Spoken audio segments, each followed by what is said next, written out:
The woman in the box? I woke again in the suffocating darkness of the cardboard box. I screamed. I kicked. I thrashed until my intercostals spasmed, crying out for help to anyone who might hear me. The sound died in the foam and HVAC wash somewhere above me. Beyond the cardboard walls, I could hear the sounds, the rhythmic creaking, the breathless moans, the intimate gasps that made my stomach turn. My best friend, my husband, together, just beyond my reach, while I remained trapped in endless cycles of terror. Chapter 1. The first time I found myself in the box, it had been my own idea. It was Marcus's birthday. I'd wanted to surprise him, something romantic, something he'd never forget. I cut my business trip short by 2 days and bought an enormous shipping crate from a moving supply store. I drilled a dozen tiny air holes with a handheld drill, each one no bigger than a grain of rice. Then I climbed inside and had my best friend Eliza seal it shut with packing tape before calling a courier service to deliver me to our brownstone in Brooklyn Heights. The box was stifling, too cramped to stand, too narrow to stretch my legs, impossible to lie down properly. My knees pressed against my chest as sweat trickled down my spine, but I didn't care. I kept imagining the look on Marcus's face when he opened his birthday present and found me inside, laughing. I heard the doorbell, the muffled exchange with the delivery driver, the scratch of a pen on a signature pad. "Sign here, please." The door closed. Footsteps receded. I grinned in the darkness, waiting for Marcus to tear open the box. But he didn't. Instead, I heard other footsteps lighter, clicking against hardwood floors, the rustle of clothing, and then a woman's voice, breathless and urgent. "Marcus, slow down." I pressed my eye to one of the air holes. Through that pinprick of light, I could see a leather sectional that looked like ours. A woman's bare leg, pale and slender, draped over the armrest. I knew that voice. I knew it as well as my own. It was Eliza. My blood spiked, then sank like dropping through a cold layer. I tried to stand forgetting, in my rage, that I was trapped and slammed my head against the cardboard ceiling so hard that stars exploded across my vision. The sounds outside stopped abruptly. "Eliza," I shouted, my voice cracking. "Open the box." Silence. "Marcus," I screamed. "Open the box." Nothing. I called out until my throat was raw, but no one answered. After what felt like hours, the sounds resumed, the bed springs, the whispered endearments, the betrayal continuing, as if I didn't exist. I fumbled for my phone to call 911. The screen stayed black. Dead battery. Chapter 2. I tried everything. I clawed at the packing tape until my fingernails tore and bled, but the adhesive held firm. I'd chosen a heavy-duty industrial crate designed to ship furniture. The cardboard was thick enough to support several hundred pounds, reinforced with layered corrugation. My cheekbone ground against the corrugate as I tried to find purchase.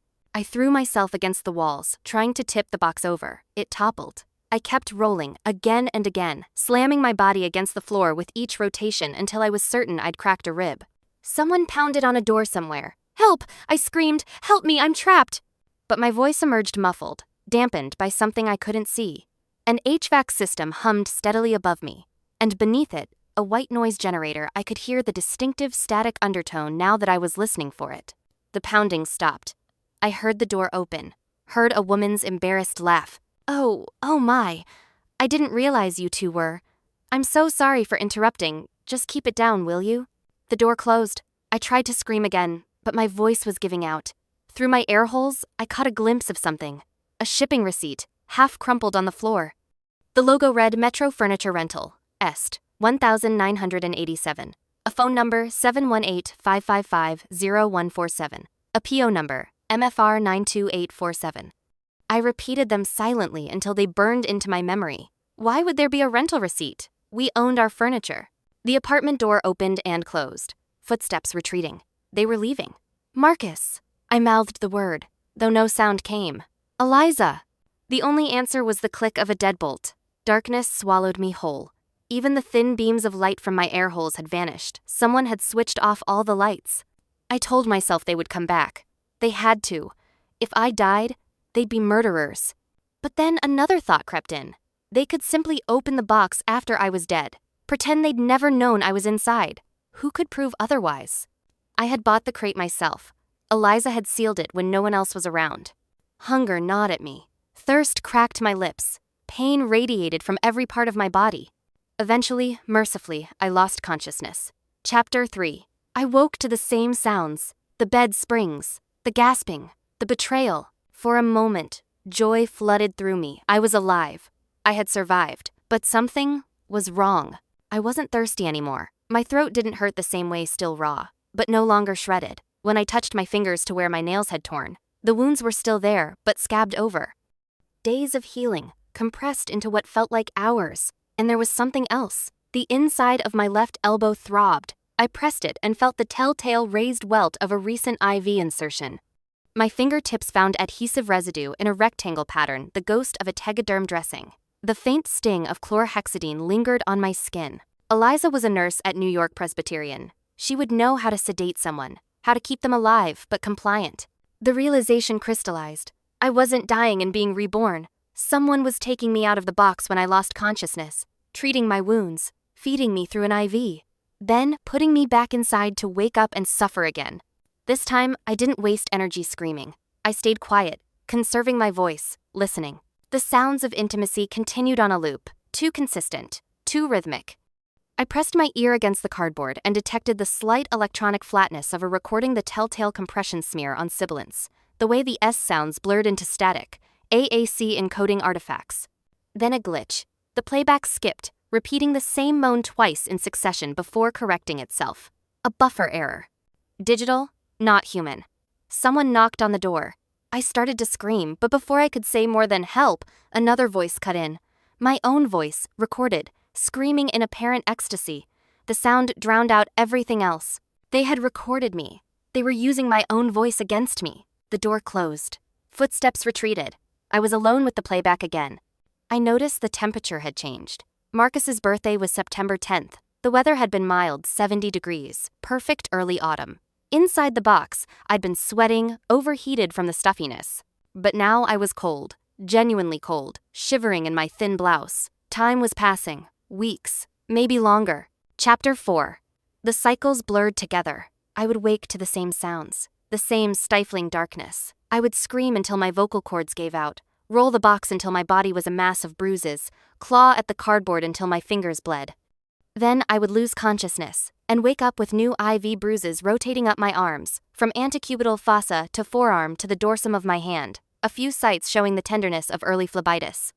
The faint antiseptic smell of medical alcohol clung to my skin. By my rough count, based on the progression of healing, the shifting position of IV sites I had been through at least a dozen cycles, 6 weeks minimum, maybe 8. One night, I thought of them as nights, though I had no way to know the playback system failed completely. The Bluetooth speaker emitted a low battery chirp, then went silent. For 3 precious minutes, I heard nothing but the HVAC hum and my own ragged breathing. I filed that away. A failure point. Something I could use. There had been other near misses too. I realized now that I was cataloging them. Once, I'd smelled something acrid, generator exhaust leaking, maybe a ventilation problem. Hours later, I heard muffled voices, someone complaining about fumes, a door slamming. The generator must have been moved or vented differently after that. Eliza and I had grown up together at St. Catherine's Home for Children in Boston. We were both orphans, abandoned on the same doorstep on the same winter night, so similar in appearance that the nuns assumed we were twins. We had clung to each other through cold dormitories and lukewarm charity dinners, through scholarships and student loans, and first apartments with leaky faucets. When I was 14, I'd contracted pneumonia so severe that the doctors gave me only a 50% chance of survival. Eliza had sat beside my hospital bed for 3 weeks straight, reading aloud from paperback novels, refusing to leave even when the nurses tried to send her home. She had saved my life, and now she was trying to destroy it. I thought about Marcus, how he had pursued me with such intensity when we first met, how charming he'd been, how attentive. He wasn't classically handsome, but there was something magnetic about him, a confidence that made everyone in the room turn to look when he walked in. I'd noticed, even then, a small tell. His left hand would twitch slightly when he was calculating something, working through a problem in his head. I negotiated with the dark. I'd stop fighting if it would let me go. But the hunger wouldn't let me rest. Even when hope was gone, my body still craved survival. Chapter 5. The answer came to me as I sat shivering in the darkness. Water. Cardboard was strong, but it wasn't waterproof. If I could soak it enough, I could tear through. I didn't have water, but I had something else. It was humiliating, degrading, everything I'd been raised to consider beneath me. But dignity meant nothing compared to survival. I tried to urinate on the cardboard. but nothing came. They had thought of everything. The IV fluids were carefully measured to keep me alive without producing excess waste. I pressed my face against one of the air holes and began to lick the cardboard around it, using my saliva to soften the material. I licked until my tongue was numb, until my mouth was so dry I couldn't produce any more moisture. Then I waited for my body to recover, and I did it again. Hour after hour, cycle after cycle. When the cardboard finally began to give, I worked my fingers into the weakened spot. The material tore like wet paper. I pulled and clawed and bit at the edges, widening the hole inch by inch, until finally I could squeeze through.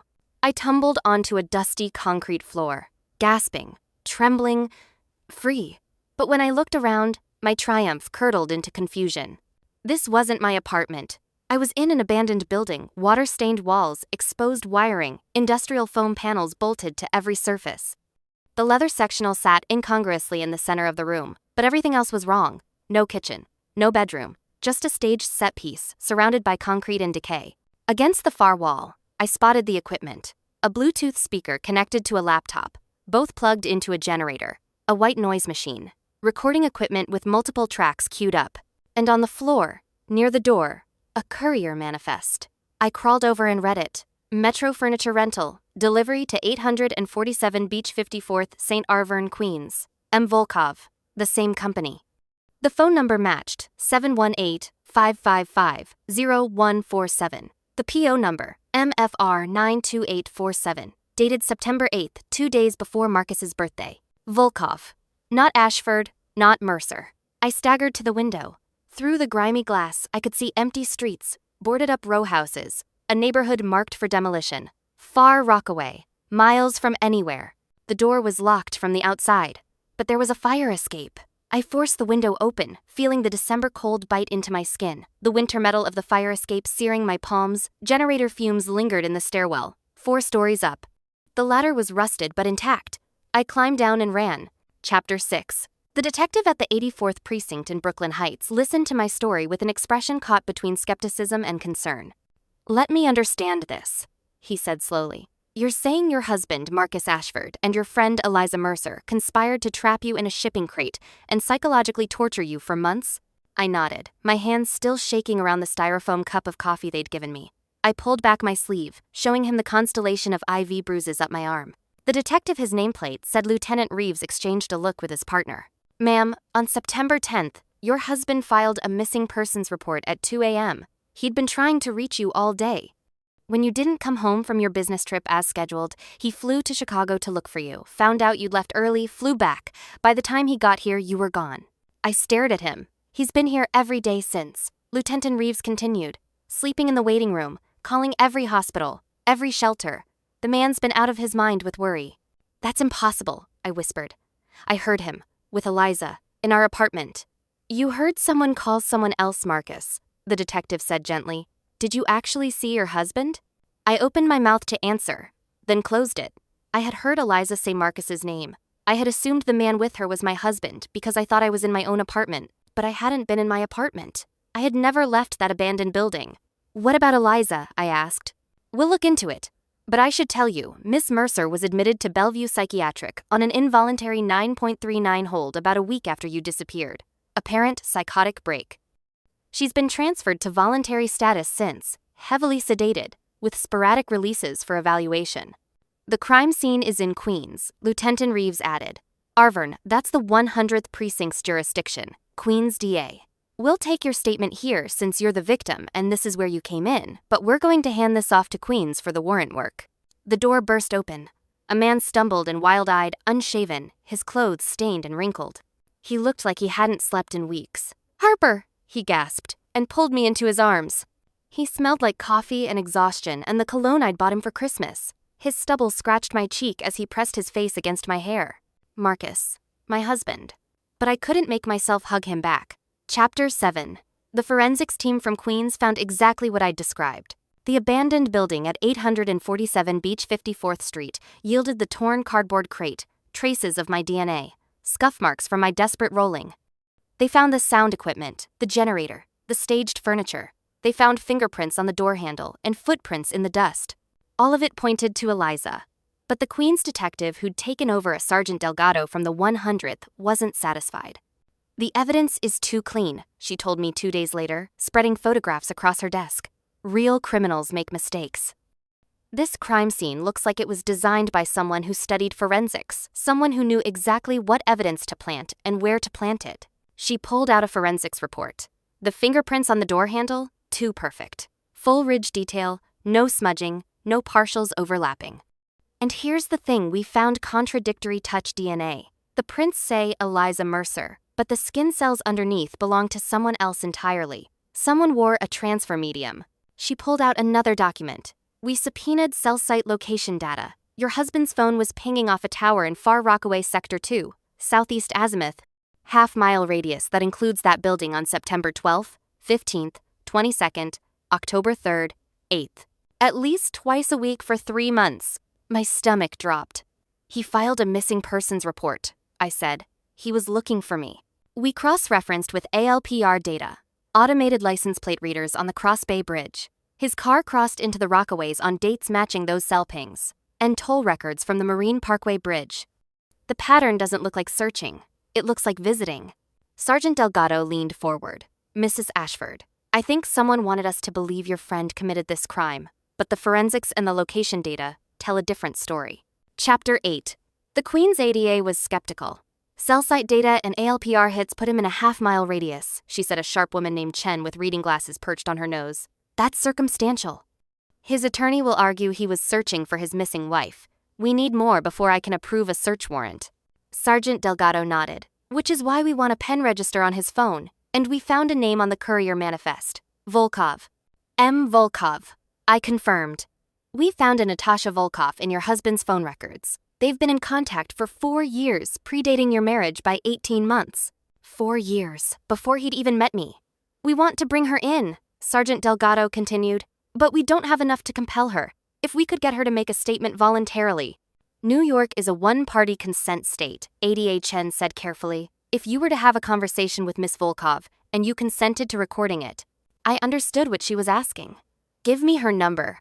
I called from a conference room at the Queen's DA's office, Sergeant Delgado and ADA Chen listening on headphones. A digital recorder captured the call with a time-date stamp. Chen had a contemporaneous memo ready. "Hello?" A woman's voice, wary. "Is this Natasha? This is Harper Ashford, Marcus's wife." A long pause. "How did you get this number?" "I know what you did," I said, keeping my voice steady. "I know about the building in Far Rockaway, the recordings, the box. I don't know what you're talking about. The courier manifest had your name on it, M. Volkov, PO number MFR 92847, Metro Furniture Rental. And I know Marcus was visiting that building twice a week for 3 months. Cell tower records. Toll data." Another pause. "Longer this time. You shouldn't have gotten out," Natasha said finally. "That wasn't supposed to happen." "Why? Why did you do this to me?" It wasn't personal. Her voice had shifted bitter now, almost sympathetic. "You weren't supposed to suffer this long." 6 weeks, Marcus said. "Just enough to establish a pattern of erratic behavior. Then we'd find you, confused and delusional, and the doctors would do the rest." "The doctors?" "Marcus found out about your inheritance months ago. Some trust fund from a family you didn't even know you had. But there's a catch. The trust has a guardianship clause, modeled on Mental Hygiene Law Article 81. If the beneficiary is declared incapacitated, control transfers to a court-appointed guardian, and the trust names a default, the spouse, if one exists, pending a simple petition and psychiatric evaluation." The room tilted. "Her spouse," I whispered. "Her spouse," Natasha confirmed. $4 billion, Harper, and all Marcus had to do was make you crazy." Chapter 9. The search warrant came through 3 days later. They found Marcus at our brownstone, packing a suitcase. His passport was in his pocket. A one-way ticket to Sao Paulo was booked on his laptop. I watched through one-way glass as they brought him in. When the handcuffs clicked shut, his left hand twitched that old tell, calculating, working through the problem. But there was no solution this time.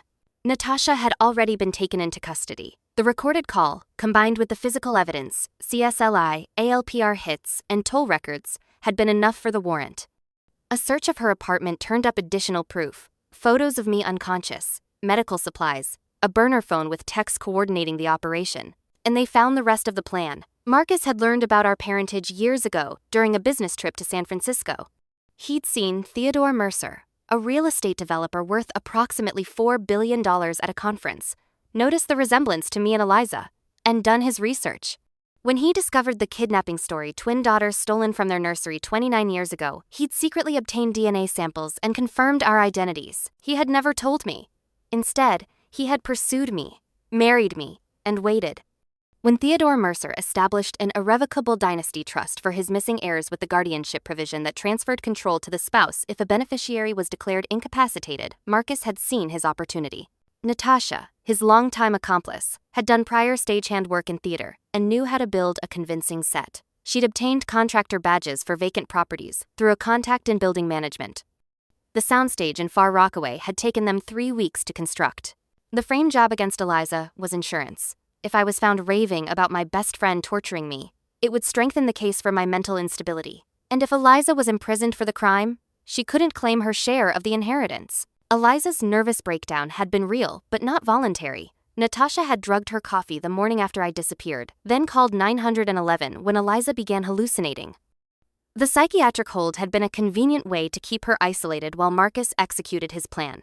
The fingerprints on the door handle at the Far Rockaway building, lifted from a glass Eliza had used at our apartment, transferred to the scene using a silicone medium, which explained the too perfect ridge detail and contradictory touch DNA that had raised red flags. "Harper," Marcus said, looking directly at the glass as if he knew I was there.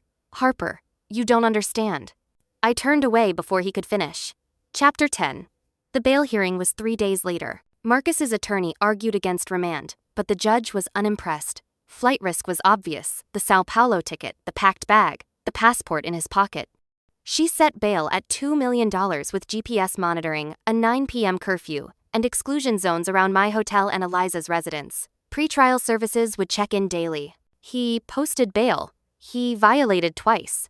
The first time, he showed up at my hotel, claiming he just wanted to explain. Security escorted him out. The GPS data confirmed the violation. The second time, he sent a letter through his cousin, who claimed ignorance of the restraining order. I gave it to Sergeant Delgado unopened. The violations triggered swift remand. His bail was revoked pending trial. Eliza was released from Bellevue the same week.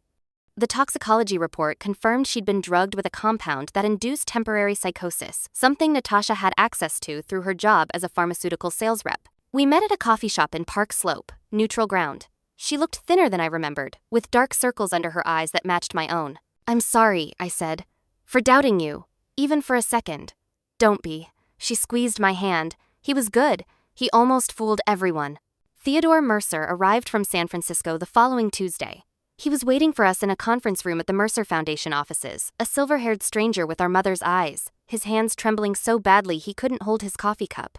"I never stopped looking," he said, tears streaming down his face. "Not for a single day. Your mother, she died 7 years ago, but she never stopped hoping either." Eliza and I held each other, both of us crying, as our father wrapped his arms around us both.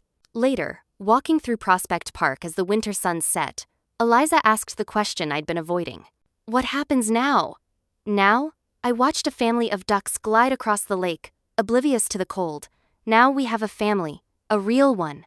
And Marcus? His trial starts in March. Assault, kidnapping, conspiracy to commit fraud. The DA is pushing for 25 to life. We walked in silence for a while, watching the winter sunset paint the bare trees in shades of gold and rose. Some wounds don't heal. Some scars don't fade. I had survived the box. Now I had to learn how to live outside of it. The end.